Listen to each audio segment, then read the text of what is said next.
谢谢大家来我们愈合夜话第8期。然后我们今天第8期愈合夜话邀请到的一位是建筑师，是我们今天上半场的主讲嘉宾，Patrik Schumacher。他是大家应该都比较了解 Patrik， 他是那个著名的建筑师，伦敦的著名的建筑事务所扎哈哈蒂的合伙人，也是他们的主要的负责人。然后扎哈事务所在中国有很多非常棒的、非常吸引大家的建筑。你们的建筑主要的这个客户是吧？发展商张欣也在这儿。那个 Patrik 呢，我们最近在威尼斯碰到。我们在威尼斯呢，因为是威尼斯建筑双年展的时候碰到，所以大家在一起总是会讨论建筑啊、建筑文化呀、城市啊、乡野呀，在现在这个阶段，在下一步我们进入了一个什么样的新的时期？那 Patrik 呢，今年对他来说很特别，因为在3月的时候，当然全世界都知道的一个令人悲痛而震惊的消息，就是扎哈哈蒂的伟大的建筑师离开了我们。那对 Patrik 来说，我想这一定是最大的一个损失。那其实我当时是第一个收到的是张欣发给我们的消息，我们当时都傻了。然后，但是我们作为朋友也特别希望这个 Patrik 能够坚强地领导着事务所往前挺进。其实在迅速的时间内，我们也都看见了 Patrik 代表扎哈哈蒂这样一个600人的事务所给世界发出了一个声音，就说我们事务所会在现在这个时候继续往前，为世界的建筑、为世界、为地球带来新的特别棒的东西。所以呢 Patrik 近期的工作我们大家非常的关心，也刚刚 Patrik 在威尼斯做了一个很吸引全球的建筑文化界的一个大的展览，是扎哈哈蒂的一个回顾展。那我们在座也有好多位去了威尼斯建筑双年展的朋友们，也都看了那个展览。我想今天要是我们在这儿，因为张欣也在 Patrik 在，要是我们开始来谈纪念扎哈的话，可能大家都会哭。所以我想我们今天主要还是请 Patrik 来给我们介绍他的新的城市建设的和建筑的一些理念。当然同时我这个今天就是这个空间的主人 George Jensen 的董事长 David Chu 朱先生也在，所以那个算是 David 和我一起邀请 Patrik 来跟我们做一个关于就是可不可能有一个在市场秩序为基础的这样一个新的城市秩序，可以这么说吗？谢谢 Patrik， Thank you for joining us tonight.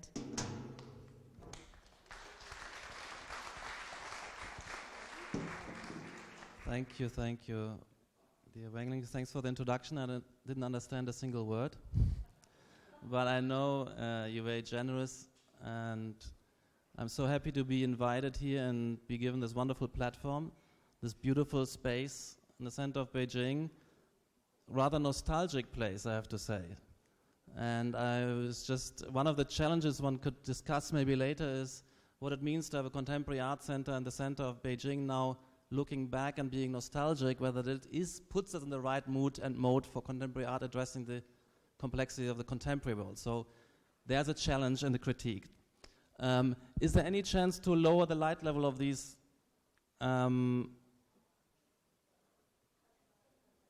maybe as we go on, it might be nice. Okay, is that better for the image? I think it is. If it gets too dark, we put it back up. So my idea is to have a rather ambitious theoretical talk.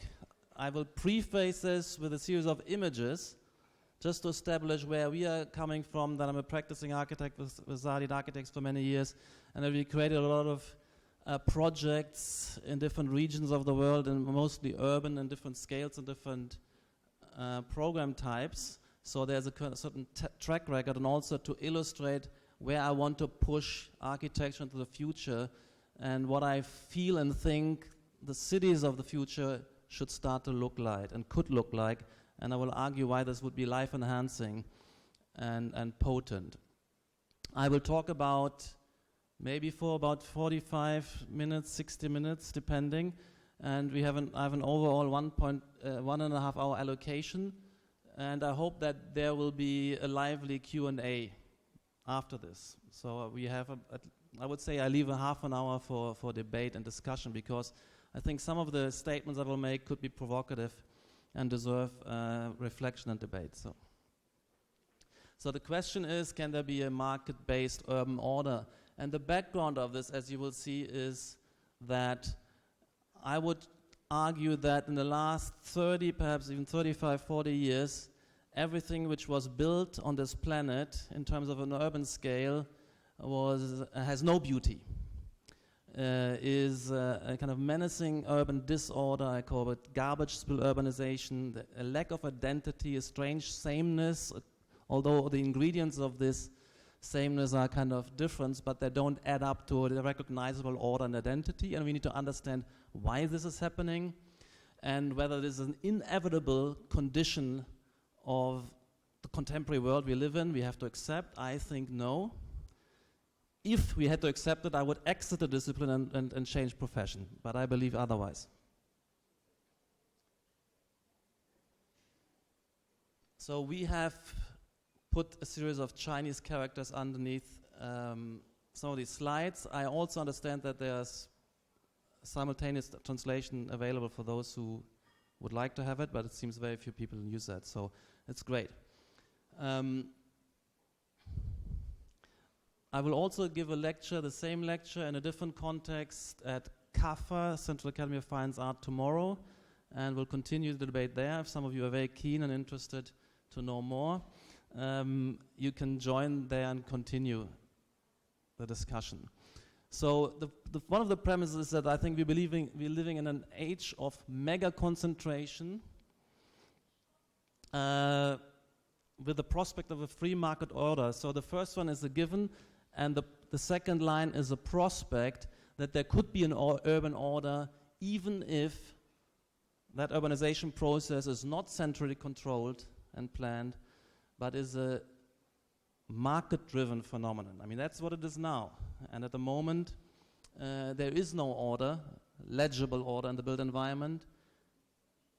But at the same time, there is the attempt of central planning, but I don't think you see any sign of planning, because what we're looking at today with respect to the built environment, nobody could have planned this. Nobody would have wanted it. So planning is impotent. So I don't think we can rely on more planning. There was a reason why planning has receded. My thesis is that a hegemonic parametricism, and I will explain what parametricism is. It's a style which has evolved in the last 15 years through many protagonists of contemporary architecture, and I'm only one of them, but somebody who's put a label and name on this and is promoting this also theoretically. So that with a hegemonic parametricism, under the assumption that the whole discipline and profession is converted to this style, methodology, ethos, and set of repertoires, that under these conditions there could be a beautiful urban order and urban identities, urban districts flourish, which are life-enhancing and overcome that 30-year cycle of ugliness, if you like.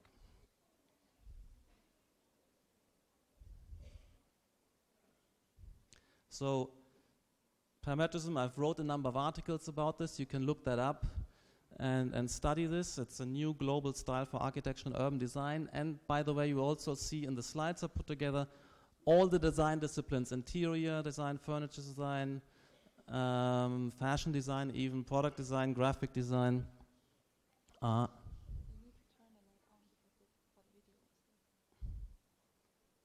It's okay, yeah.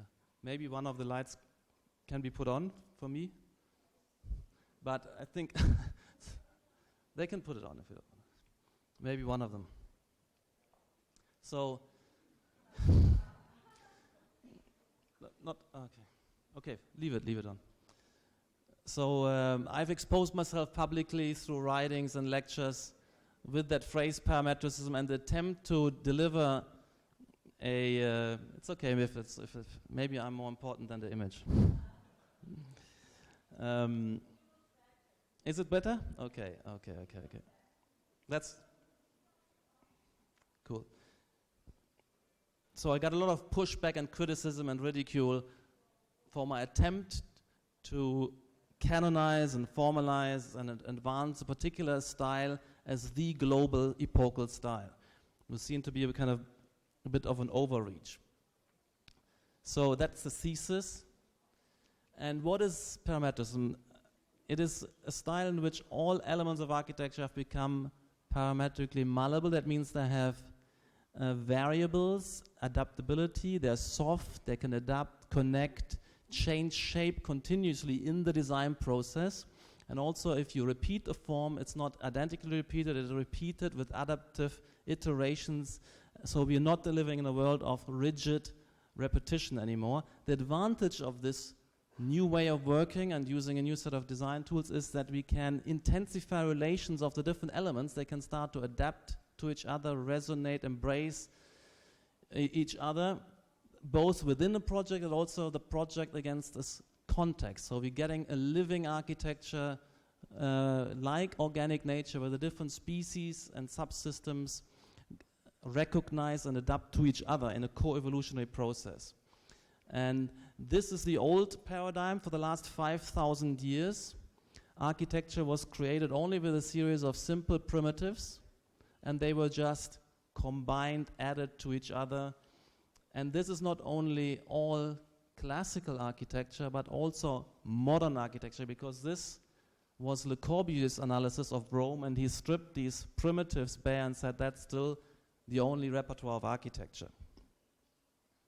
And we're in a different world here, altogether different, much more soft, malleable, fluid, and ever-changing, ever-adaptive, like the endless forms of nature. So instead of drawing rectangles, boxes, and circles and arcs with ruler and compass, we are designing with dynamical systems, with computational setups, algorithms, sometimes evolutionary algorithms, to find form and let elements play with each other in force fields and configure much more complex, intricate orders. And this would be on the level of line, but I also have line, surface, volume. In all dimensions, there are these kind of dynamical systems from now on driving. And this is the outcome of this kind of play of lines. For instance, in the Maxi Museum in Rome, you get exterior and interior ever-changeful environments which flow one into each other, and the whole thing connects also into the urban context, very softly and very intricately. So the similar would be applied to surfaces instead of a rigid floor plate, just repeated, uninflected, insensitive to what goes on around and below and above the floor plate. We're having a surface which is very sensitive to impacts and can differentiate to accommodate functions, and it bulges and responds and tweaks. And that's the kind of surfaces we want to work with, not inert, stiff plates.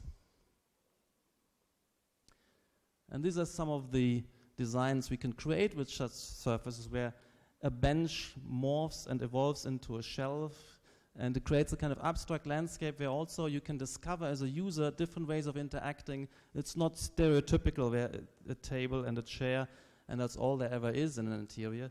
It becomes something more of a landscape to discover uses around. And the similar is with volumes. The volumes are not boxes or spheres. They are interacting blobs, if you like, which fuse and depart. And we use this for a project. For instance, the Galaxy project here is based on such a concept.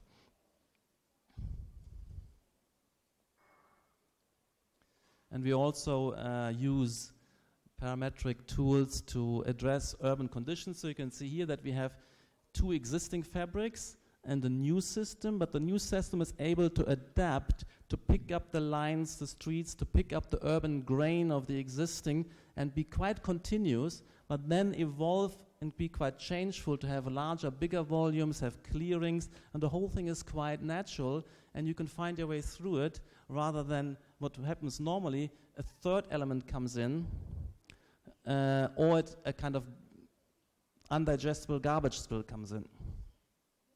And that's how this diagram was further evolved into an urban proposal.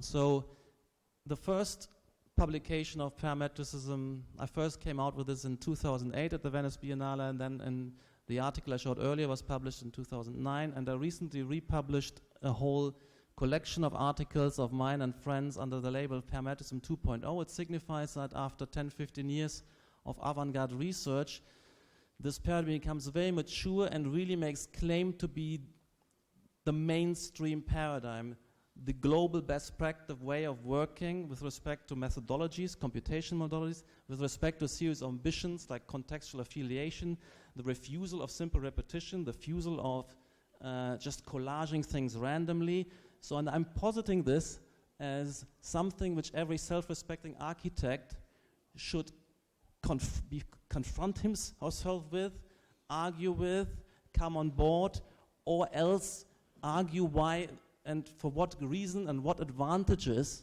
one sees in refusing or staying with the current way of working. So that's a really strong challenge, I posit. And I also self-criticize the movement of parametricism. All the protagonists, the friends I've collected, I'm criticizing with respect to stepping up and explaining and clarifying the societal vitality and function and responsibility we have with this repertoires. So it's not an artistic project, it is also that, a creative project, but it's a very serious taking responsibility of the built environment, and we need to be able to be explicit and articulate about the advantages with respect to moving society forward and urban design and architectural design. So that's elaborate in the magazine. You can pick that up and read this. One article within this, and I have 3 of them, is related to what I'm talking here today. And if you want to follow up on some of the ideas, you can pick that up and read that. So again, hegemonic parametricism delivers market-based open order. You will see a lot of slides of what we have achieved. This has not yet achieved. This is pure speculative positing of what could be achieved by this civilization. There's no guarantee. If I'm a kind of lone wolf in a crying wolf in isolation, of course none of this will happen, and we'll continue another 30 years of garbage spill urbanization.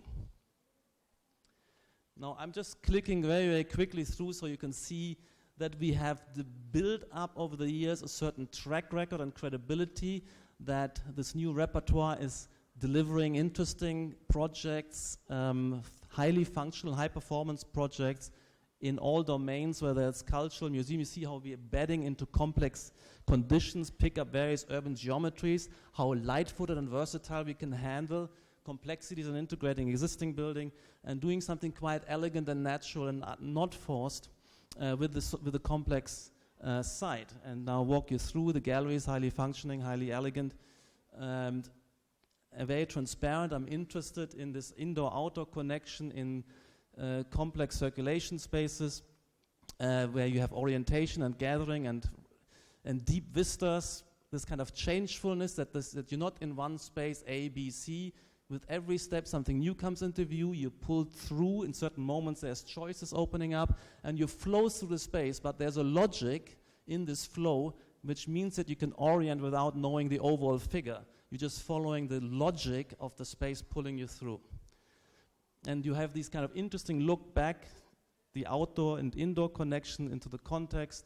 And you have this kind of deep transparency from the inside back to the outside and back into the inside. So there's an idea of visual connectiveness and a simultaneity of events communicating. For me, architecture is a lot about communication now in the network society. So this is another one of those lovely positions where you see many things happening at the same time.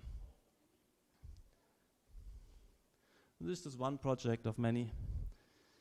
And we apply this not only to museums, we apply this to the BMW central building, for instance. So here we're talking about a high production, high productivity complex, the management and auditing and communication and engineering center of a big BMW plant.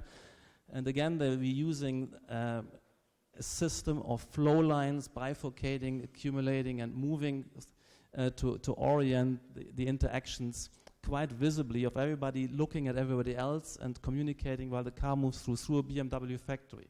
A science museum. So these are, I think, high-performance structures, and they function so well because they are working with an expanded, opened-up formal repertoire. They're not dependent on just solving problems with having boxes within boxes, but there's an expanded formal repertoire, which is an expanded problem-solving capacity and repertoire. And that's the way we need to look at this opened-up formal thing. So here, for instance, you have a park and ride scheme. You have 2 car parks. You have a tram coming in, a bus coming in. And if you look at the surrounding, to the left here, you can see that's the way usually a car park and bus station and tram station would. It would totally disappear, be unrecognizable. It would be falling apart. And here we even have a car park on 2 sides of the streets. But you see something very natural. It flows, connects together. You know where you are. You move effortlessly. And it gives identity and place and expresses a function while imposing a ruthless, artistic, formal vocabulary, a compositional stance to compose the interactions. So all the elements speak to each other, resonate with each other, and we have an easy navigable system. So that's hyper-functionality for humans, cognitive agents who have to navigate the space, because architecture isn't working like a machine. It works for human beings recognizing themselves in their environment. And just click through more. Guangzhou Opera House. And so we started a lot with cultural buildings, but our ambition is truly universal. We're addressing all scales, all types of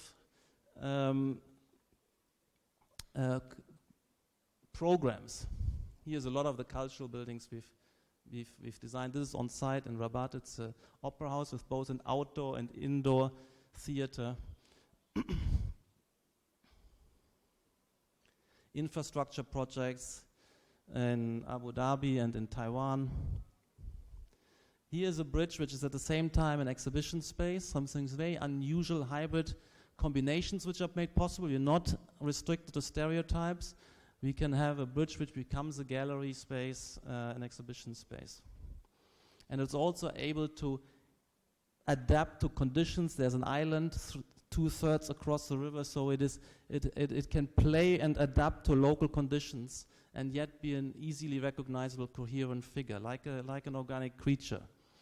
And just go through the inventiveness of an elaborated vocabulary can create interesting and stimulated places. Temporary places, flexible places, as well as more permanent conditions. And you can see we do it in all scales here. We're adapting to an existing building. That beautiful brick wall becomes a part of a new interior. We're using sophisticated tensile structures, super light, super elegant, but fully functional building with thermal capacities and all the elements of what you expect in terms of functionality of a contemporary sophisticated building. Some of our smaller works, installations, interiors, furniture, so we address all aspects of design. Installations, if you like, as well.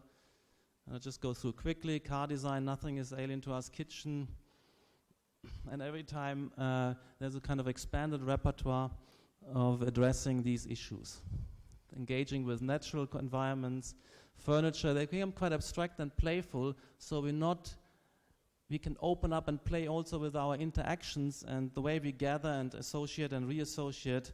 That is also opened up if you open up the design vocabulary, rather than being locked in a mimetic mode of just repeating known conditions. So the sofa, which doesn't need to be pushed to the side, you can sit all sorts of directions, you can play and create and be more communicative rather than being sitting three in a row looking at the TV or some kind of stereotypical situation.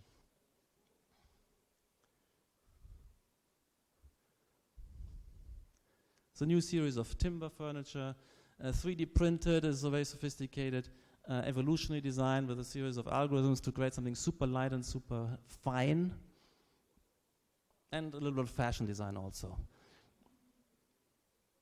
And I think fashion design is also important. It's all part of social communication where we need to construct our identity and be well adapted to the situations we want to engage with and be very contemporary about this. Jewelry, why not? I think it's very important that we communicate the mood and mode and self-respect, etc., whatever, our degree of flamboyance. That's all part of a necessary societal structure. This is, by the way, our George Jensen installation and our collection we did for David here. And thanks again for giving us the opportunity to be in the world of jewelry, which I think is important. And there's a few other things we've been doing. So there's nothing, inverted commas, there's no triviality in this. It's incredibly important, fashion and jewelry, in terms of self-expression and making societal gestures, if you like, of communication. So I think all the design disciplines are of equal interest and importance and deserve an equal attention intellectually.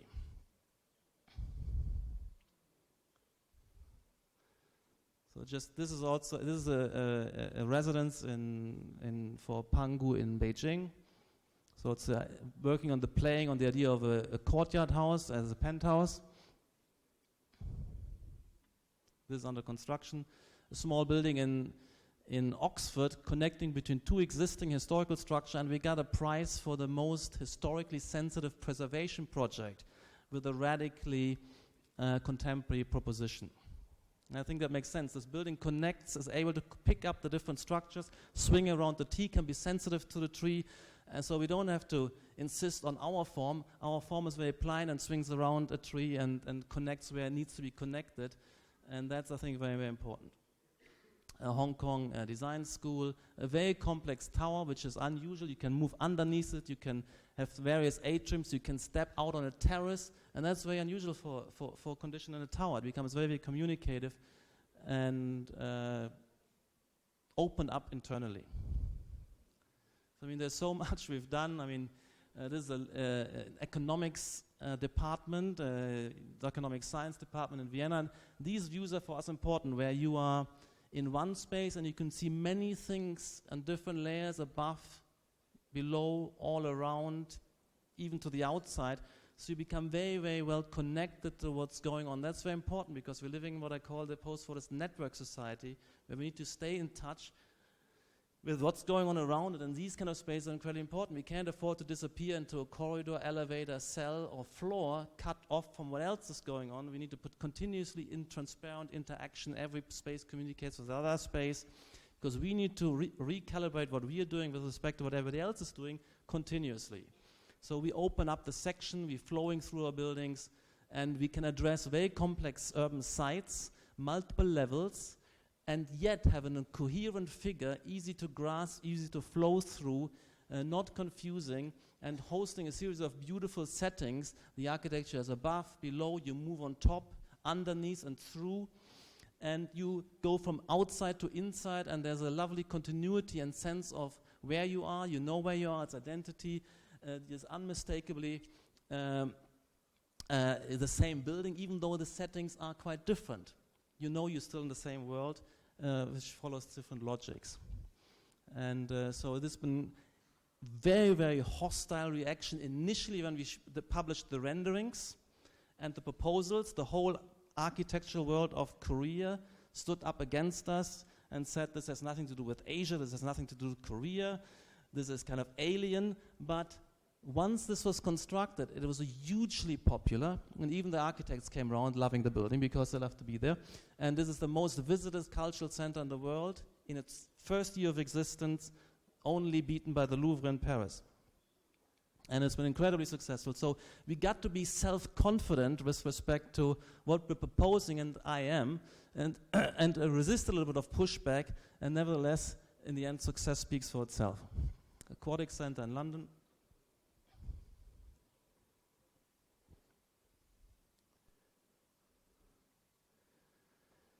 Tokyo Olympic Stadium, and you have to laugh because they shot themselves in the foot, and we are also a bit hurt by this, but we are smiling. We have enough to do. I think of a lovely, beautiful stadium. They're now building something rather ordinary instead.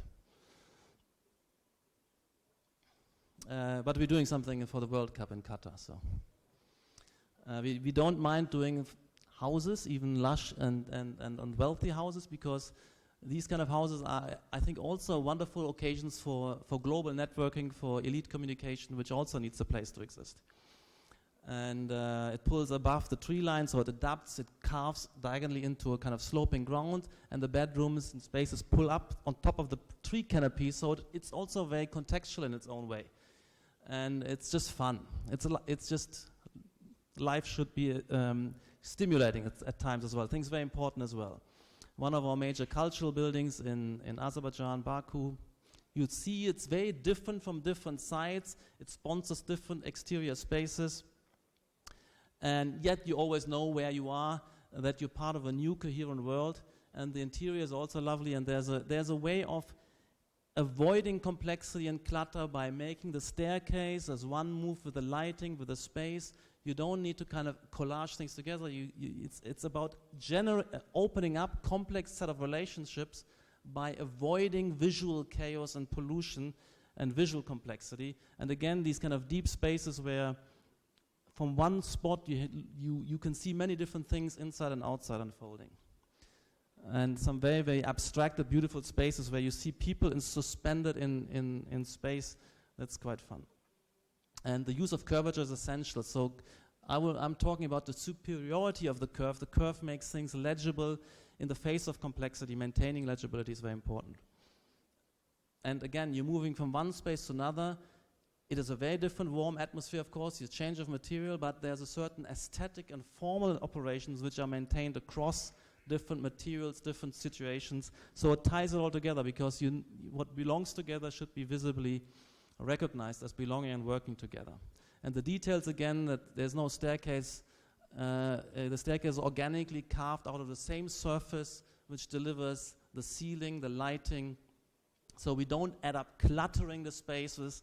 We are bringing all the necessary requirements under one kind of artistic palette and formalism, which delivers a kind of elegant and easy to grasp and easy to move through condition. One of my most favorite projects in the world here in Beijing, you know it all, I don't have to tell too much. It's a wonderful three-dimensional space of communication. I talk about a 360-degree interface of communication. That's what architecture should become. You should be suspended in a world where things and offerings and opportunities to interact are happening above, below, all around in layers. It's very changeful. With each step a new vista evolves, and it's a wonderful gathering. That's what I think contemporary urbanism should be like. And as you move from the exterior into the interior, that world continues, and you have more vistas, and you have this moment of suspending in space, a simultaneity of conditions, and then you move through, and you have the similar opening across sections, the curves moving you through, so you know in a coherent, lawful world, which you can navigate and find your way through, and all sorts of potential for many different events. This is a drone vista of it. Kind of like it.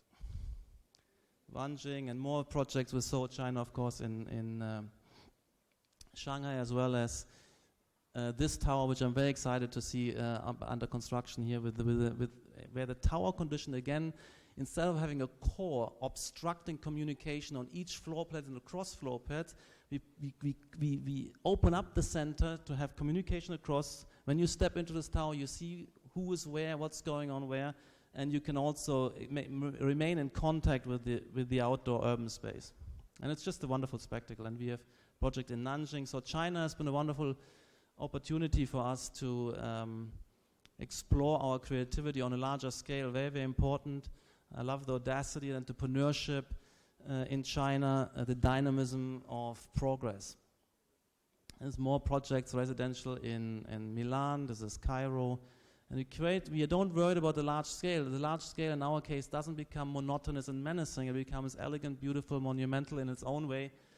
Singapore Marseille, etc. So we're also looking at tower conditions. This is New York, residential, Miami. I just wanted to give you a sense where what we can create. Of course, in the overall scheme of things, it's a drop in the ocean, but I want to show you the richness and diversity of offerings across scales and conditions to say that the whole world could become this, of course, richer, because if many more authors are coming in to contribute to this, it could be something where in one office or in one style there is more richness, diversity, and unpredictable novelty and beauty, but under a set of principles than in all the art and architecture history of the last 5,000 years put together. And that's my challenge. And I think that can be maintained. And I think that's the way forward. There's a lot of intricacy, and we are looking a lot at nature. I'm talking about the endless forms of nature. Here you have a condition where unpredictably always new creatures, new species, new ecologies, new symbiotic arrangements emerge. It's nearly infinite, it's seemingly infinite, but of course there's a set of very, very stringent principles which underlie this, and these would be the same with an architecture under the principles of parametricism. It's not the random, then you would end up with garbage spill, but it's an ordered intricacy, bottom-up evolving set of orders. And this is one of the projects we under construction at the moment, where we also integrate environmental sensitivity, sensitivity to light, sun, wind, and the wind direction, sun direction, driving a kind of large research and development project with office areas, research areas, with libraries and conference areas. And you can see we're working with various textiles and hard surfaces, but they follow one coherent formalism again, so they speak to each other and guide from one to each other in a kind of continuous communication across levels, etc.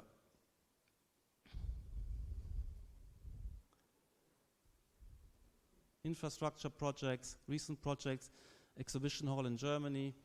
So there's many things which we've been doing, and we have another 24 buildings under construction at the moment around the world, and another 30 or 40 on our drawing boards. And some of them you can see here, residential buildings in Australia. This is on site, a multi-building cultural complex in Changsha with a museum, opera house, and multi-purpose hall.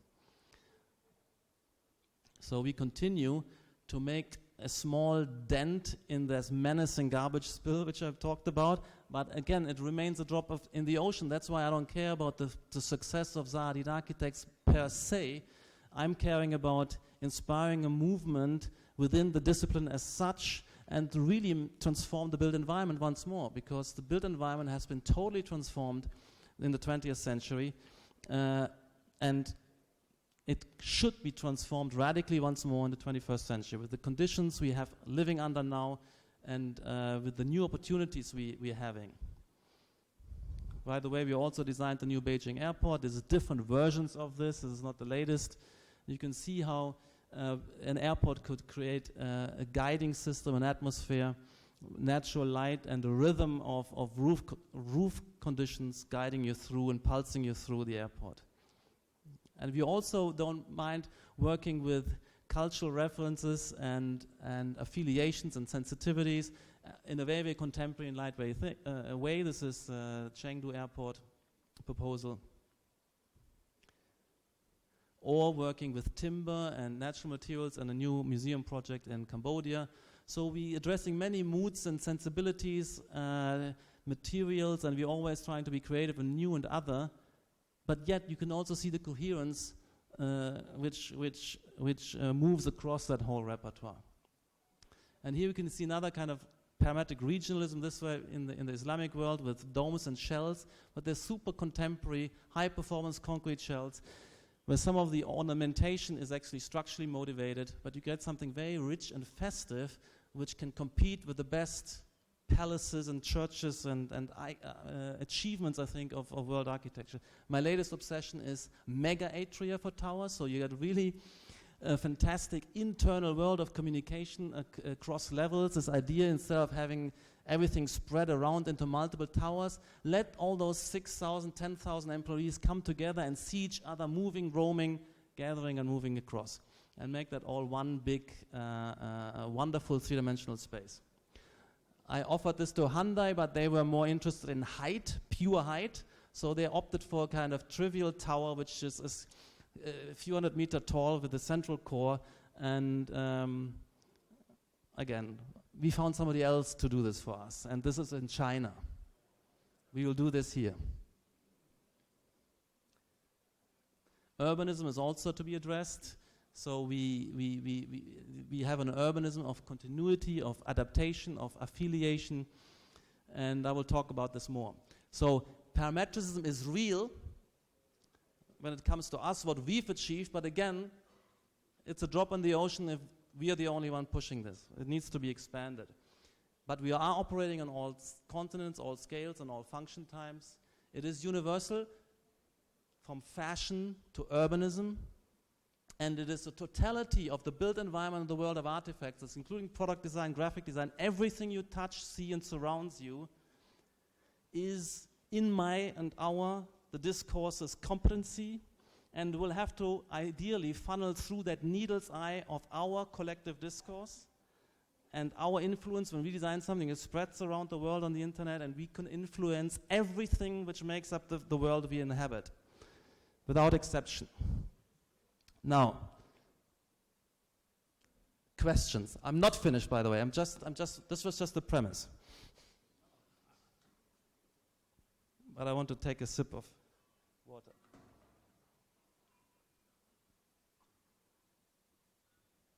Because now it gets a little bit more heavy in terms of the theory.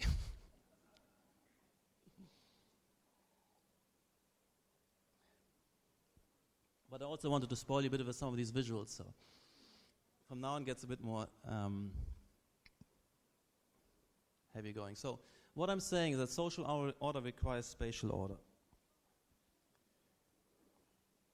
which basically means that if you have that society needs cities to establish social order and interaction patterns, and not just to shelter and keep the wild beasts and the rain and cold out.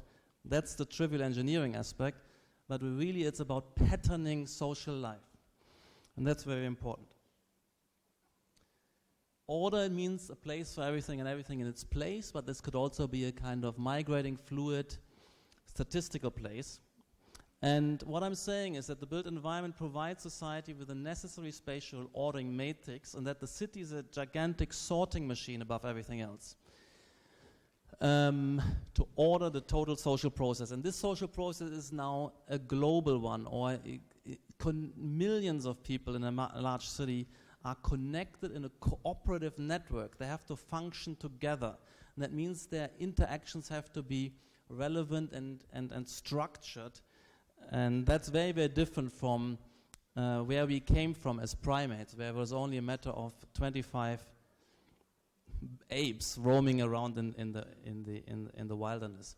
So, and I think that the societal function, I'm not talking now of the built environment, but of our intellectual discipline and profession of architecture, is the innovative upgrading of the built environment's ordering capacity in adaptation to advancing society. So we need to take charge of how this ordering structure should evolve to meet the opportunities and challenges and requirements of the contemporary world, which is very, very different from 50 years ago.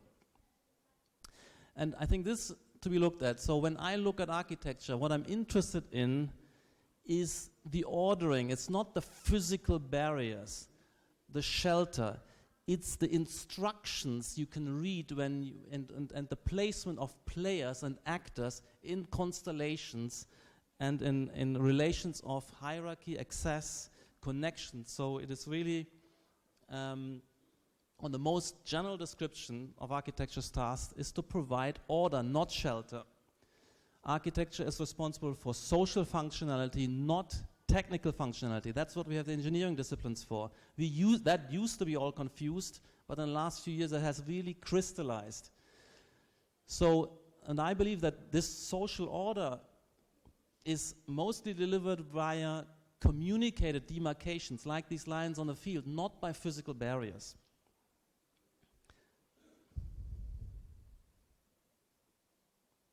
So this for me is an architecture. You can see the actors, the different team players. They also have fashion, white versus red. There's an audience. There's a series of demarcation lines you need to socially be guided by. None of them is as physical barriers. It's an ordering capacity. It's a communicated social structure. And that's the way we need to look at architecture. So the other thing is that this is not standing still. That as society evolves, it evolves this spatial ordering substrate. And that's actually, in my view, a key aspect which allowed cultural evolution to happen, because an evolutionary process needs a material substrate. It needs something stable which can evolve across generations and can accrue piecemeal, but is there, and that's the built environment. So what I'm saying is that without a built environment, we would have to remain animals. Because you can imagine that a city like Beijing with 10 million is take 10 million naked bodies and throw them into the wilderness onto a great tarmac surface without these demarcations and designations and encoded places and relations. You'll get no society out of this. You're left with a kind of flock of roaming bodies, animals ultimately. So what I'm saying, I'm talking about becoming human being a function of architecture and design. See you later. So becoming human via differentiating social order, and they look funny, right? But these self-manipulations, these kind of graphic and fashion designs, in inverted commas, are absolutely necessary for the functioning of society. And there is no single society on this planet which doesn't do that systematically. And you can imagine on the edge of bone-breaking poverty that there is nothing of that exuberance which takes so much labor, care, and attention for no reason. Those societies who don't do it perish and can't evolve. So these are absolutely necessary functional subsystems of an evolving humanity. Like a biologist would analyze different species and would find every feature of their body, behavior, etc. being functionally driven and viable. Otherwise it would disappear or would never evolve. So a human construct that's moving from the animal kingdom into humanity means you evolving settlement structures which structure, sort, stabilize the differences between the sexes, chiefs, segmenting subgroups within larger groups, rites of transition from adolescence into manhood and families. They're constructed through architecture and cannot be constructed in any other way. Architecture design, so you can lay out the social order, you can routinize and stabilize activities, and you can accrue them, because this can grow from generation to generation, be optimized, be tinkered. That's the DNA of the Cultural Revolution. Through reproduction, adjustments, mutations, and further reproductions. And this, again, is very, very important. There is no society which doesn't do that, and we're still relying on the fashion system. So if you look at fashion and ornament, self-ornamenting, jewelry, etc., there is no society which doesn't do it. That means it's an absolute life necessity. No society can actually exist with this, and if we were all not allowed, and now it used to be much more rigid, that the social order was very structured. Now we are self-selecting into a very, very complex matrix of identities, similitudes, and differences, but we still do it. And this kind of graphic overlay is also appearing in the built environment. So these morphologies which differentiate out on functional grounds, they don't have enough formal differences. We need additional graphic communication to distinguish the different type of tents, the different type of places. So as a kind of ornate graphic overlay, but it's a language. It's highly necessary functioning. It's not something excessive outside is often we make the fallacy and commit the fallacy of thinking of ornament and and design and decoration as outside the functional domain, against the functional domain, as some kind of excessive play. Absolutely false. It's an absolute critical necessity through which society could not function. And we need to understand that and work with this and make that an explicit agenda of our discipline. And that's what I call the upgrading of our intellectual and disciplinary competency. And I want to just see, that's not an animal condition. But you can see that what is lovely about this painting is that everything which goes on, all the hierarchies, the crafts, the institutions, the exchanges, are architecturally located, and it could never be otherwise.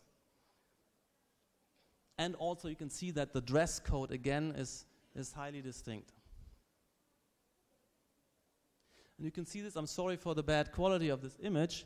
Social order requires spatial order. So these are threshold steps, dividing lines, partition, grids, the slight plateau of the throne, the different costumes. All of this is an absolute necessity, and that's the way social order is structured and maintained, evolves, and becomes more complex. And that's the way you need to look at this and understand this. But this is still going on today. We still need it today. There's no escape. Even if we're communicating on the internet, again, everything is mediated through designers. The graphic design of Facebook, of Weibo, how you structure the personas, the iconography, the colors, the text, etc. This is interaction design. It's all my competency, our competency as designers is involved. Nothing escapes us. We are in charge of that aspect of social order. Of course, there are other aspects as well, like the legal system, etc. So I'm looking at the built environment as this ordering matrix. It's like a chessboard. But how could you play chess or do anything sophisticated and rule-based without a board, as well as with the distinction of these figures? So it's both spatial order and morphology, form and space. But then again, you realize it's not inherent. There could be many different types of shapes. It's a system of differences which creates the identities. There could be many different versions of this superficially, but on the point of a logic, underlying logic, they're exactly the same. They're operating the same way. So there's a lot of creativity how to create this, and it then depends how this sits in a larger system, which choices we make, they become less and less arbitrary. And there's also the potential. We also did a chessboard, by the way. This is a Zahadi chessboard.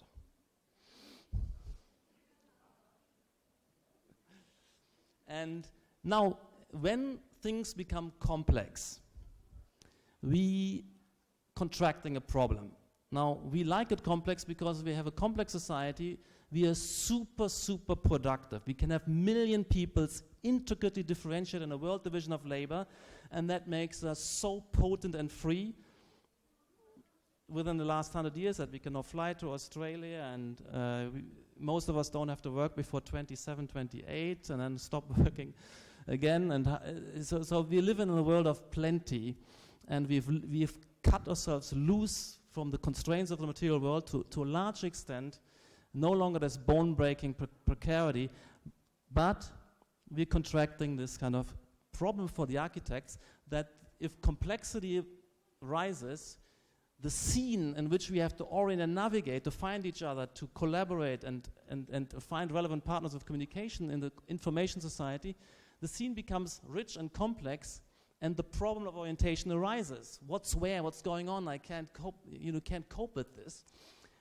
So the scene must be cognitively decomposed into units within a global figure. So we need to find our way, and I'm saying this because the built environment starts to become like this recently.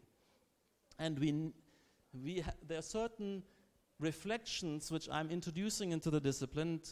I'm enhancing and upgrading the intelligence of our discipline to see how we actually decomposing with our perceptual apparatus these scenes. For instance, we seeing lines.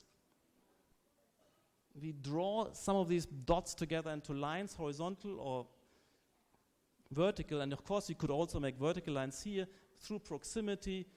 Here they're becoming horizontal because based on similarity.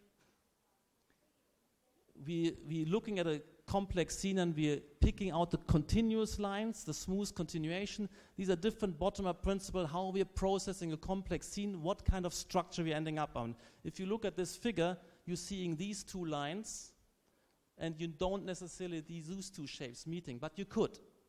So if you look at a complex scene, there's always different ways. So what is in this image? Is it two lines crossing, or is it two beacons meeting? Very, very different thing you see. So you're looking at something, but what are you actually looking at something could be very, very different things. So if you design something, you think you design something which you understand in a certain way, other people look at it and see something totally different. They totally miss a point, you're misguiding them where you wanted to guide them. So we need to understand the processes of cognition to know what we're doing when we're constructing complex built environments. The same is here. So there's a principle of smooth continuation we need to be aware of. There's the grouping, this figure here, you usually would say that's a square flanked by two lines. So we're privileging closure and not these two Ks or the M and the W. But you can see that this figure up there could resolve itself in different ways. So what are you looking again at? You see, what you have in front of you is never objective, it's always subjective. And that needs to be taken into account when things become complex. We also, so we're privileging proximity, contiguity, continuity, similitude, and symmetry. So symmetry helps a lot to pull something together. What is organized around a symmetry axis becomes a unit of interaction. That's what I focus on, that I approach, that's what I see. This is rather amorphous figure. You wouldn't remember it, you wouldn't know it, you wouldn't find yourself in it. Very amorphous, but if you suddenly it speaks, suddenly it makes sense, you're grabbed by it, it raises your curiosity, you remember it, and that's the kind of principle, again, what we need to remember. So these principles, the so-called Gestalt grouping principles, which guide our perception, they are bottom-up perceptual processing. This combines with the top-down processing, the searches for familiar things like faces, houses, familiar figures like circles and squares. So with the scissor of a bottom-up processes and what I've seen before, we end up seeing and reading the built environment. I'll just throw this in, that we can and must upgrade our discipline with respect to some new forms of intelligence which are already there, if you look at the sciences of the various kinds which I'm studying. So the problem of cognitively decomposing the built environment into units of interaction, that means we need to distinguish and group what belongs together so that we can find what works together. And that's not always trivial. It's relatively easy in historical times like the Renaissance. You can very clearly see there's one ensemble and there are three things. Like Corbusier said, there's the cylinder, there's that rectangle, there's the octagon, and then they're organized around an axis. So we didn't have to theorize Gestalt perception in this era of simplicity. There wasn't a problem. It was pretty obvious to begin with. The contemporary world, we do have a problem because our lives, what we have to articulate and structure is so much more complex that we gotta shape up. So when it comes to modernism, the world is already much more complex in the 20th century than in the Renaissance. So we can't fit it all into symmetry and proportion. We need to allow the institution to ramify. We need to have more different parts agglomerated. That's the Bauhaus, by the way, a seminal modernist project which breaks through symmetry and proportion and allows these different facades to be quite different. So modernism delivers necessary new degrees of freedom and problem-solving versatility, but this implies a degeneration of architecture's ordering capacity, So there are no more closed forms, there's no symmetry, no proportion. The risk is that this falls apart, that the composition becomes amorphous and we don't know where we are. Where's the entrance? What belongs to what? Where is it? I can't see it. It's in front of me, but I can't see it. And by the way, there is something which helps. If you look closely, modernist compositions like this are usually what I call dynamic equilibrium compositions. They're asymmetric, but they have a center of gravity. They like something kind of equilibrated. If you add something long here, you have to do a counterweight. And this way you know roughly that there's a unity somehow. And you don't allow this to be totally amorphous. But if something like this is set into context, it quickly falls apart and disappears. Where is it? And then you add something to it, and again, you don't know what is where and what belongs together potentially, right? So we have a major problem potentially. And if we continue building like this, and you can see here the versatility is amazing. Initially you have different types of facades, different height, depths, so you're very versatile problem solving, but the figure becomes potentially illegible and amorphous. But we've gone much further. So now we're looking at this. We're just piling it in. Each shape does its own degrees of freedom, and nothing is predictable. You don't know what is behind what. It could be anything. You're totally lost in a visual chaos. Okay, there are a few icons here you can use, but as they pile in and agglomerate, they cancel each other out. Again, we're back to this problem. So spatial communication, the structuring of the visual built environment is very, very important. That's, I think, our core competency. But nobody's reflecting about it. Nobody is delivering the theoretical tools to solve this problem. We're only working intuitively on it. And I think that's maybe no longer good enough. So I have distinguished the architectural design project into three subsidiary projects. They're called the organizational project. How do you order? You have radial, you have grids, you have axes, and all sorts of organizational structures. But then you need to worry, can I actually perceptually track them? Can I see them? That's what I call the phenomenological project. And that's what I'm going to focus on here with respect to the built environment and urbanism in particular. This is a lecture focusing on urbanism, not so much on interior architecture. And then there's a semiological project, which is about that, in fact, in the end, once I can see the different elements and they become perceptually tractable, they also generate a language. They are a text of instruction. What is to be found here? Who is to be found here? What is coming behind? So it becomes a language, and I want to build that language far more systematically than it is existing now. At the moment, there is a bit of a language, but it's very crude, it's very corrupted, degenerate. It was much more coherent in the medieval town, where every ornament, every dress code, every place, whether you're more in the center away, meant something very, very specifically and socially. But that was a very simple society and was highly regimented, and this was only working because it was the same for hundreds and hundreds of years. There you could have a relatively strict semiological system and language sedimenting. We can't go back to this because we don't want to live in that level of poverty. But what I'm talking about, regaining that intricacy of language, and that we have the capacity, this is very projective. This doesn't exist yet, but I'm saying it can exist. Imagine before writing, we had only speech. Then we created a system where you can look at a page and absorb a lot of information. Or think of the language of the blind, the braille. So people can now scan their fingers across a relief of a set of forms and take in a lot of information. I want to have the built environment be like this. A text I can take in intuitively because it has a density of information and coherency like Braille. It's no random dot matrix. It's a fully organized language, and I think that will enhance us in an amazing way. So you can see this, it's kind of a manifesto of pushing forward. Writing didn't exist, and it transformed the world, and this built environment doesn't exist, and if it comes to existence, if I find some disciples and co-protagonists, it could deliver us. Otherwise, we would have been still here. So, I'm just going through the history of this. So we were these apes, and this is starting the trajectory. One ring, one closure, one differentiation, one center. There's some structure you can cling onto and build on. So you move from one ring, several rings. Nobody thought about it. You just accumulate rings, and the city builds, and you keep structuring. You try and error, an evolutionary process. And then this is stabilized and is repeated and crosses and spreads across the whole of Europe. They're all the same ordering organisms. Look at it, odd-shaped. There's contingencies. But then there is a kind of acceleration when this, what was emerging without plan,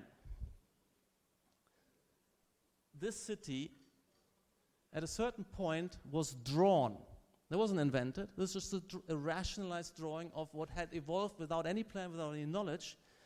But once you have it on paper, instead of building across centuries, slowly accruing new versions of cities, and 500 years later you have a slight version, on paper you can go through hundreds of these, quickly print them, circulate them. So there's a massive, massive acceleration of evolution of the built environment, and that's the birth of architecture, what I call architecture. Everything previous is just vernacular. It's just tradition-bound building, doing what always has been doing with a little tinkering, no critique, no discourse, no text, no drawing, a little bit of tinkering. If this succeeds, it is imitated. Things take centuries. Now things take decades. And we're moving very quickly. These are built fast. And then we're moving on. 100, 250 years later, we're in a totally different universe. We're in the Baroque city. We can now construct not only city-states, we can now construct whole countries, like France, and integrate it with a big administrative complex, very, very large, and only the Baroque can deliver that level of integralness. So the difference between Renaissance and Baroque is not something, oh, I like this, I like that. It's changed, something changed, it looks different. Monumental new capacities are brought into architecture and the built environment with the Baroque of coping with the construction of a huge integrated condition which was outside the scope of the Renaissance, which was only additive. This is integralness. And you have these kind of visions. Suddenly you can make waves in the world. And modernism comes along and you have far more diversity and richness. There's business district, there's residential district, there's logistics, there's factories. In our view, it's far too simplistic, but far more complex and unleashed from proportion and symmetry. This is an early version of Le Corbusier, the modernist city.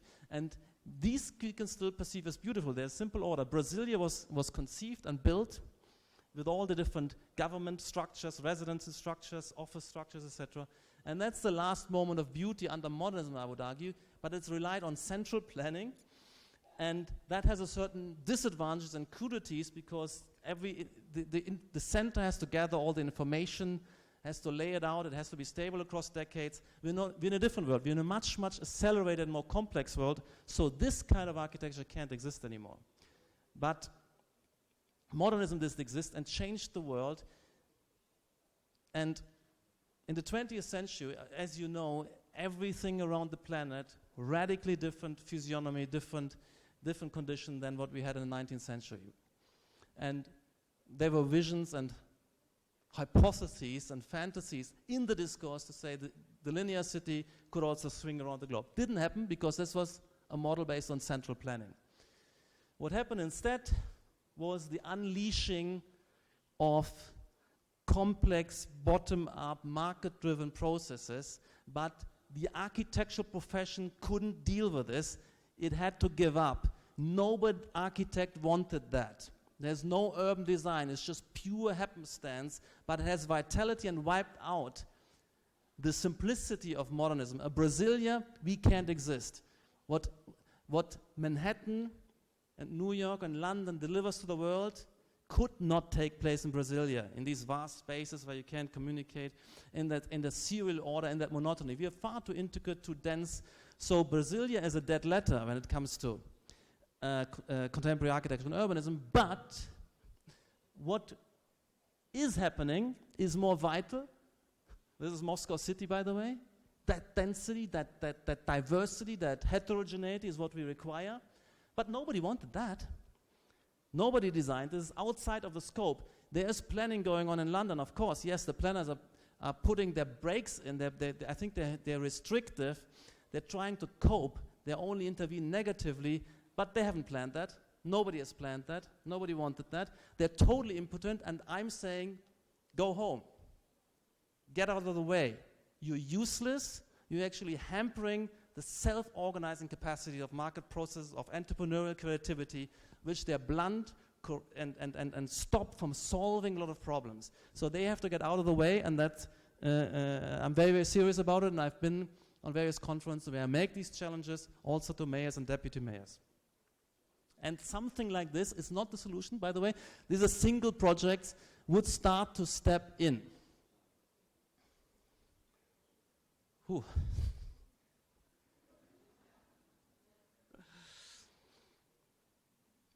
here we need to look at the world historical styles historically.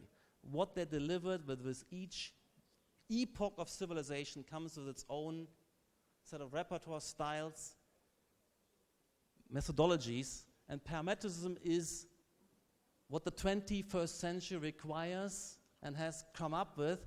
At the moment is embattled because in the last few years we had a lot of backwardness and backpedaling because we had an economic crisis.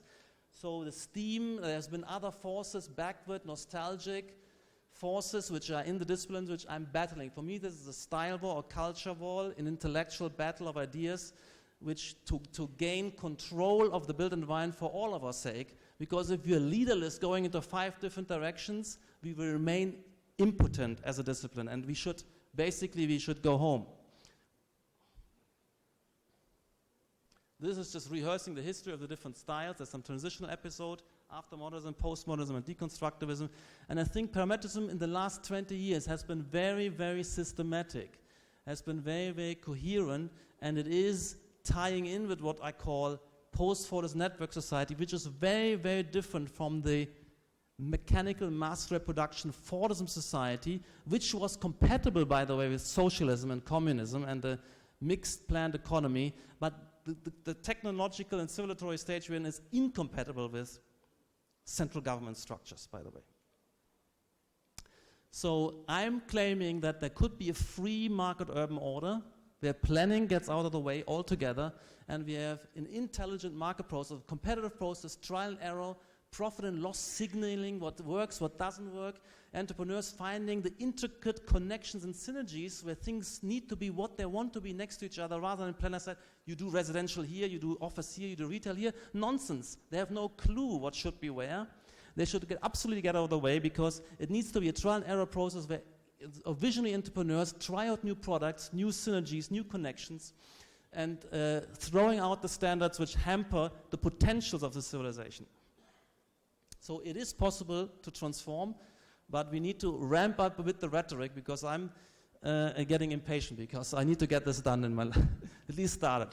So this is what things could start to look at. This is the kind of a repertoire, a set of tools, algorithms, bottom-up, self-organizing processes we're working with. We're teasing out the complexity. Of course, these are dry runs. These are not mature projects, but they're showing the way what can happen. And this is happening in the schools, because we need to start somewhere.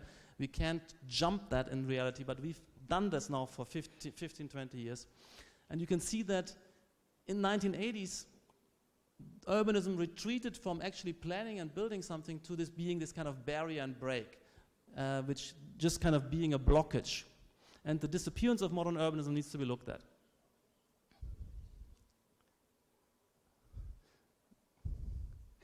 And this is the kind of intensity we're desiring. And we're at this for a while. This was Zaha Hadid's studio, which I taught with her at Columbia University in 1993, so we're 23 years in. So it takes time. It's not something we can develop in overnight. And we've moved in the direction of something we could start delivering. And for me, it's a lot about the dialectic of order and freedom, and I think that parametricism, we had new degrees of freedom in each historical epoch, degenerating more and more the order. As I said, modernism gets rid of symmetry and proportion, get rid of closure, so they have more degrees of freedom to create things, but it becomes ever more illegible. We in parametricism, I can't go in detail to it, with new ordering capacity, we can have more degrees of freedom and more ordering capacity. And basically, it is, I'm just going through what we have. You know this world. You don't even know where this is. This might be Beijing. This is Beijing. You can see it. If there wasn't CCTV, you wouldn't know where this is.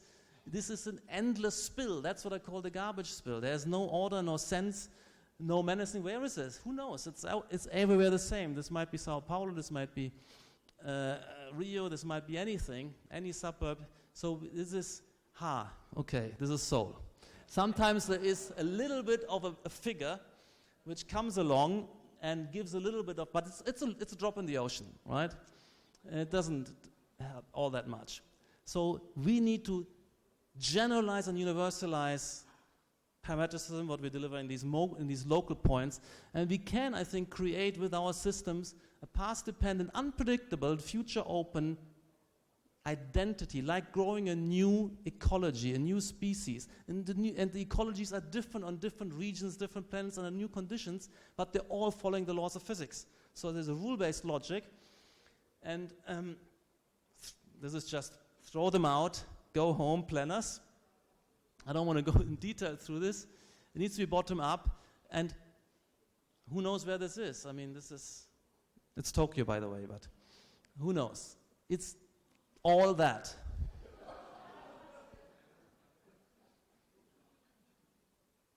And it is interesting that architecture, in some of the intuitive mavericks which came around in deconstructivism, they aestheticize this. They knew that's where the vitality was.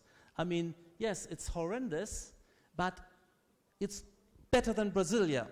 Because Brasilia is stifling, monotonous, vast. This is menacing, but has more vitality. This is thesis, antithesis, and I'm going for synthesis. I want the vitality and density, but with the elegance and beauty and effortlessness orientation which we find in nature. But yes, and this was deconstructivism, was saying it's more like this than this kind of modernist cleansiness. But that's not the end game. So that moved into urbanism. And you see, if you look at London and places like this, what struck me is that the only features which give shape, order, recognizability, a certain rhythm and are the natural formations. Rivers, mountains, that's all we need. Without this, it's total lost in a kind of GPS world without capacity to navigate. So giving shape and orientation, identity and navigability to amorphous will. That's what the river does. And it does it in Shanghai as well as in all cities. And why not learn from this? Why not work with natural systems? They're intricate and complex, but they're highly ordered and predictable. You can follow their logic. It's not a random noise. It's a complex, integrated structure. Swarm formations.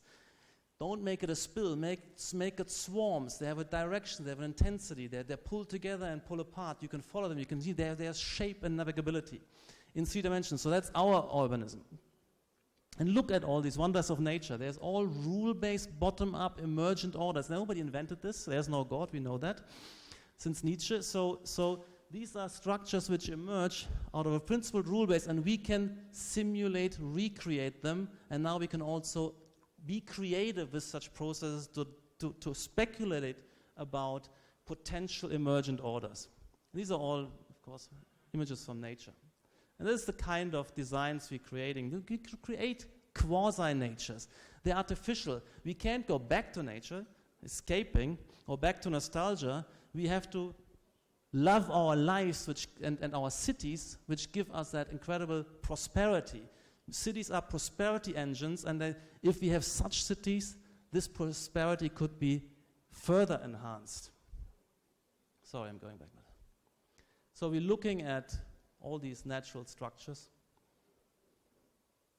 and we're scripting cities, we're generating self-ordering systems, and these become kind of pulsating, rhythmic, where the skyline has something to do with the ground shape, with what's around it, with light, nature, the elements, and I saw that earlier.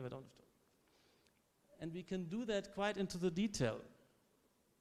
And this can also work, what's so important to me, doesn't mean to be a single author. This could be multiple authors, multiple architects. There's several architects working together under a set of principles. If they work on the principles of parametrism, they could be super creative, but they're constrained, and they have the ethos of finding resonances, looking for connections. We have to critique each other to make sure that we connect and tie into each other's, but not in prescribed there. We are very free how we connect, but we have to demand of each other that we are connecting, that we're responding, that we're sensitive, that our building becomes a resonant chamber of what's going on around, and that's a creative challenge. We just have to take this challenge up and cajole each other to take this challenge up and compete for taking up this challenge, and then I think we can collectively generate a built environment which has the beauty and intricacy of natural environments. And I'm just going through this. This is some of our urban fields, and it's the world we're exploring in studios, at schools. And I'm interested in this idea of multiple entrepreneurs, multiple architects, multiple subgroups, creating what I would call like an ecology of multi-species interaction, unpredictable. Every species is autonomous in creating its own path and life tentacles with respect to what is there. But if it's following such rules, in the end, what comes together is an intricate order we can navigate and roam around, because these structures, nobody was planned, and we can script them now according to similar rules. They are eminently navigable because animals can roam and find, because where the mountains tell where the river is. The river delivers a flora, and that delivers a fauna. So they're all lawfully correlated. And you can navigate, an animal can find its prey, because this is a meaningfully, intricately ordered environment in which cognitive creatures can roam and find each other. And settlements were just one more subsystem in the old days. And we need to regain that intricacy. Of course, we're not going low density. These are metaphors for an urban environment which has the same intricacy, beauty, unpredictability, and richness of the natural environment. And I stop here, and thank you for your attention. 谢谢 Patrik， 确实是了不起的建筑师、理论家。他跟我说，他写了100多篇长文章，还是1000多篇文章。那个 Patrik 本来说他只准备了45分钟，好像已经讲了1个多小时，是吗？那个在座的朋友们，他今天其实是很想跟大家交流。Q&A 现在我们可以开始。请问在座的有谁有问题要和 Patrik 讨论的？科学家。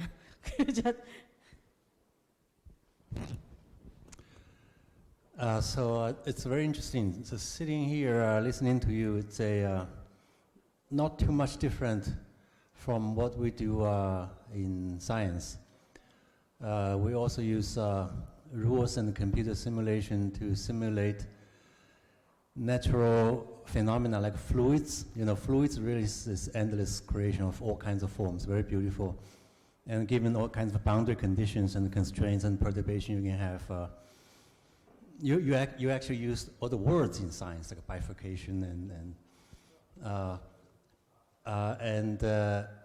then also the biological world, which on top of this natural inorganic world, you add up with adaptability function and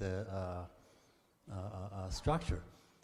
So in a way, this is really a going back to nature. It's, of course, I like it as a scientist. It's beautiful. It's my question is that as you know, function and form are coupled together, especially in architecture. It's you know, the best examples of a coupling is probably the biological world. It's beautiful, all kinds of natural lives. If looking at this architecture, it's so beautiful, but there's a reason. I'm trying to play, you know, the opposite side. There's a reason that the cities get so crowded. It's because land are expensive, and you want to fit more and more people in the same building.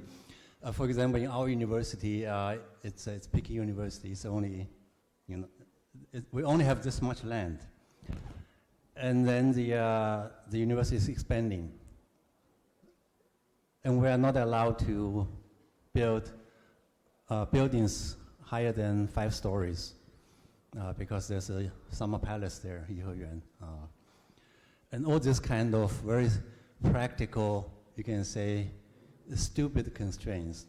And in the end, you end up building very dull-looking,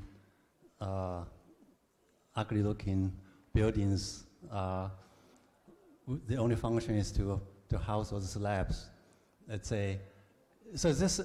So I'm saying that this in a way is a luxury. So I'm not sure how far you can go. Well, first of all, thanks a lot for your recognition that there's an enormous affinity between what we're trying to incorporate into our design intelligence. Basically, we want to learn from science about nature and its principle of formation. And as you mentioned, when it comes to organic life, you have form function always tying together, working together. They're never one-to-one because every form migrates through different functions, so it has capacities beyond its immediate, what it has kind of been selected for.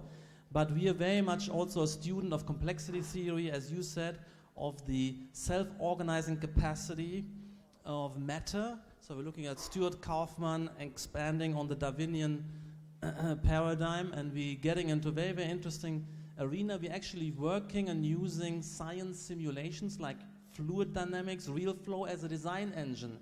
Now the difference between the two of us is you are describing, initially as science, largely what's going to understand the rationale and constraints of the natural world, but we have to be creative. In the world of biology, the evolutionary process is creative, but it takes 1 million years. We don't have 1 million years. So we need to accelerate evolution through artificial evolutionary processes on paper, in modeling, and now also through algorithms and evolutionary algorithms to help accelerating that process of finding creatively new form function fits to enhance ourselves. And we need to get those very stupid rules, which are very blockheaded and single-minded because they don't know of the potentials, out of the way, and not be afraid of density, because that density is life-enhancing. We just need to manage it and make it elegant and legible and life-enhancing. So, and for that we need to untether the creativity of entrepreneurs and architects. So I think we're not on the opposite side. I think we truly congenial with respect to our intelligence, because our intelligence feeds off your intelligence. 张欣，我想他今天讲的这个主题，是不是跟你的工作特别有关系？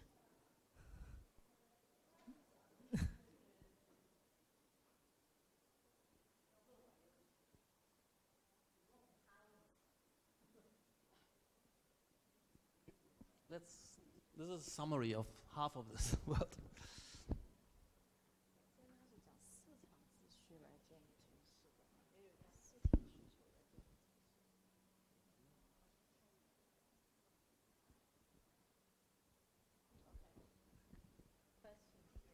I have a really simple question, is that do you have to go to the glass factory every time you order a piece of glass, because every glass is unique to itself?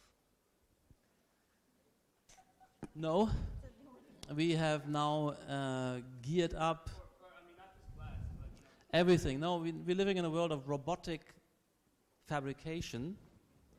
Also, and if you like to say robotic design and fabrication and construction, that's coming and that's happening. Do you have such factories? So no, you don't have to. And you can set up a system which varies the elements according to an algorithm, and we have reprogrammable molds, we have CNC fabrication, we have robotic construction, logistics processes which can handle this, and the cost differential between having that suppleness of life-enhancing design versus the crudity of stamping the designs.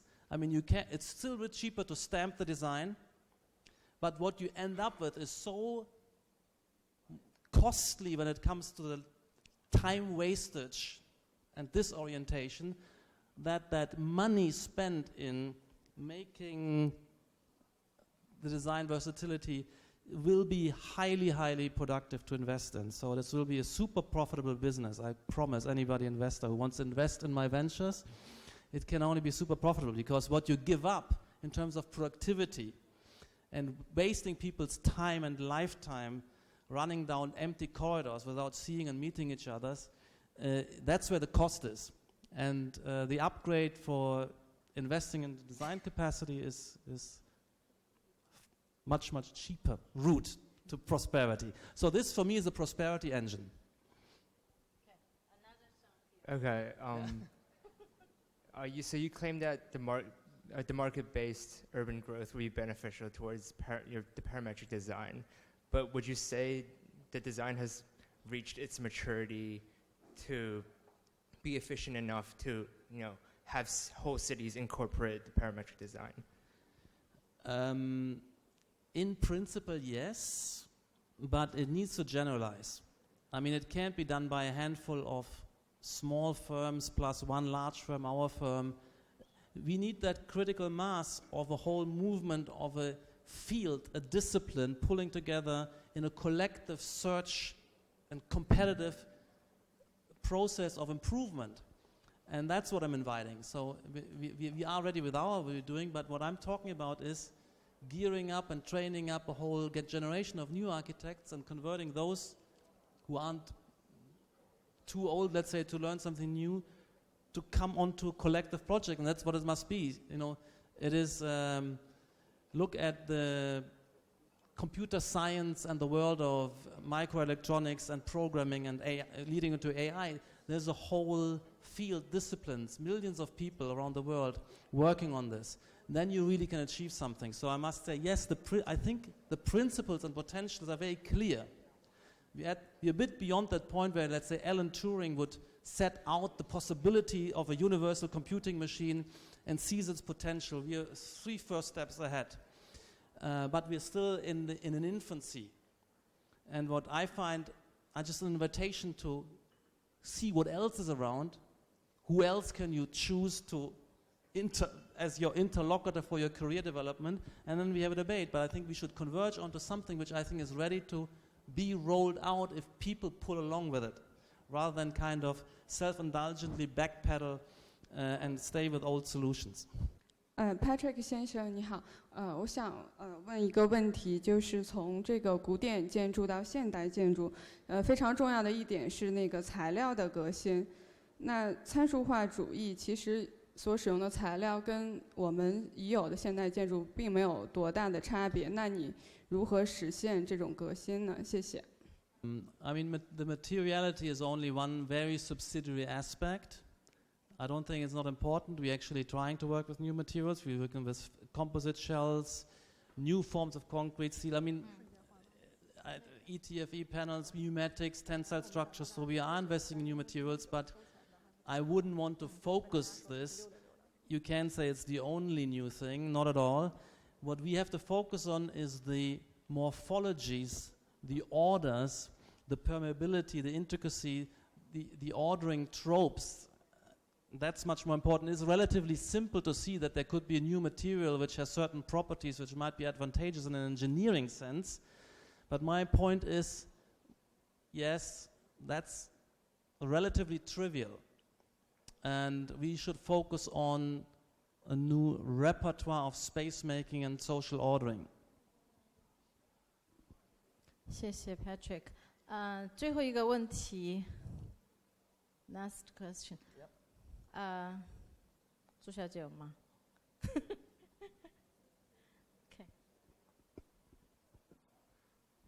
？Okay, so I have to take on this urban idea a little bit, or at least try. You've thrown a lot out here, so maybe I'm still processing a little bit. But I want to talk about, the idea of.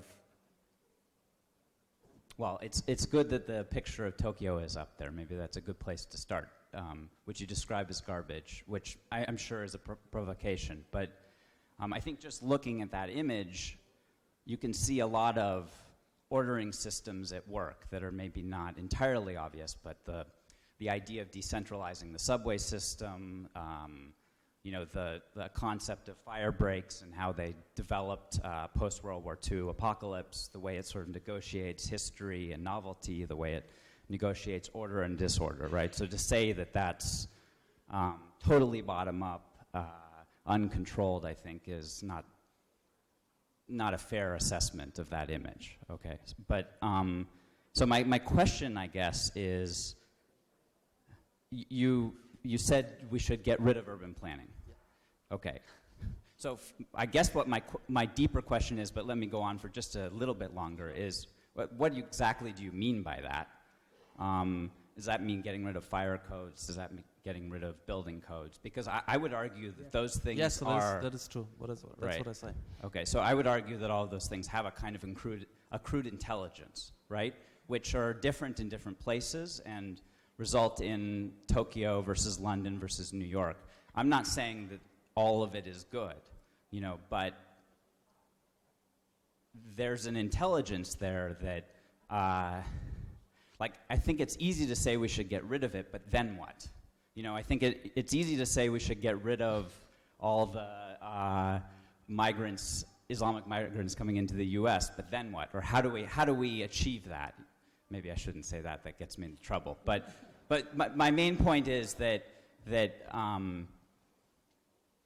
let's say there's two kinds of evolutionary ideas. One would be that every time you have a big evolutionary move, you get rid of everything and start from scratch. The other one would be more a concept of like genetic capture, that you sort of build on top.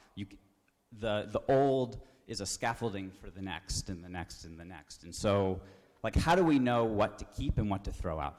I'll stop there. Well, thanks a lot. I mean, it's a nice and important question. First of all, I'm recognizing that there's a certain accrued intelligence. And if I castigate Tokyo as the garbage spill, it's only relative to what I want to make out of it. But I also said Tokyo and this kind of vital chaos, visual chaos. Two things I say about it. First of all, it's privileged and I condone it and celebrate and embrace it in comparison to the monotony and sterility of a Brasilia.